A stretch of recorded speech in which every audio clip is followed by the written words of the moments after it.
Thank you very much, Presiding Officer. I'll try not to let you down. I'm pleased in particular that World Whisky Day is now anchored in the calendar for years ahead as the third Saturday in May. Now, for Sarah Boyatt, that will be a huge disappointment because it will not be on her birthday until 2020. The rest of us, however, will celebrate it every year when it is on, first of all, next year, the 21st of May, then the 20th, and so on and so forth. And, of course, that will come just 2 Saturdays after the next Scottish Parliamentary election. So there will be those of us who will be celebrating a release from this place. There will be those of us who are celebrating a reappointment to this place.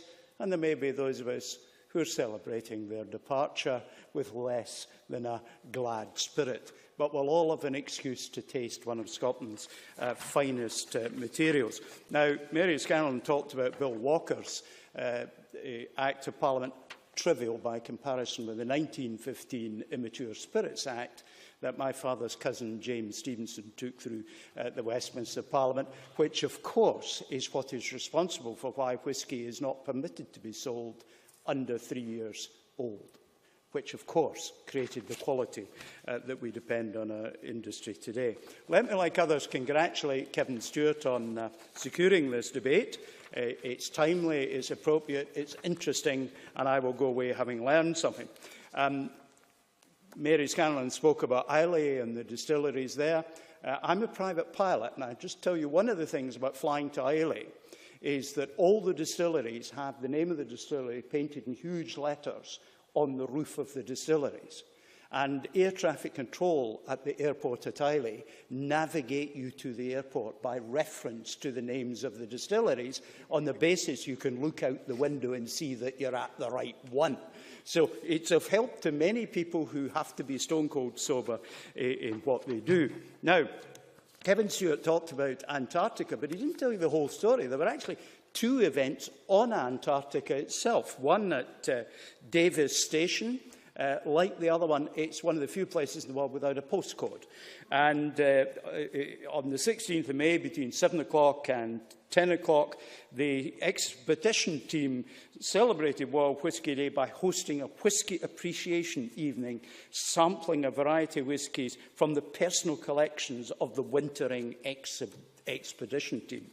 And at Mawson Station, between 6 o'clock and 8 o'clock, they had a whisky tasting between each course of their dinner that evening. So across the world, people have been celebrating. In Kenya, in Nairobi, they had a celebration. In Cambodia, in the warehouse in the old market area. And in Kiev, troubled as the Ukraine currently is, they were able to make time in Sovetskaya Street for whisky tasting. And in my niece's hometown of Townsville in Queensland, they had a whisky menu from which one could select a wide range of whiskies in the traditional gentleman's bar. And of course, here in this city, and I'm surprised that it was not earlier mentioned, the Coach House, New Liston, had, under the aegis of the Edinburgh School of Food and Wine, a gourmet cookery school for men. That particularly attracted my attention, where that one-day cookery course was followed by a tutored whisky tasting. So I'm sure that would be an excellent event, but I particularly favoured a Glasgow event called the Spirit of Independence tasting. Now, to be fair, it was not a political reference. It was about the independent distilleries who were not owned by the big boys. But they seem to have had a terrific time if the adverts are anything to go by. I'm jealous of Mary Scanlon, even more jealous of my colleague to the west of me, Richard Lockhead, who's going to respond to the debate.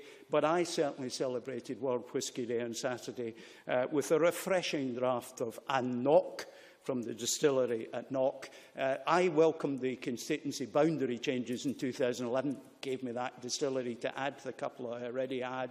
But I'm looking forward to making a takeover bid for Murray at the next election, because I just want more of them. You can't get enough. Presiding Officer.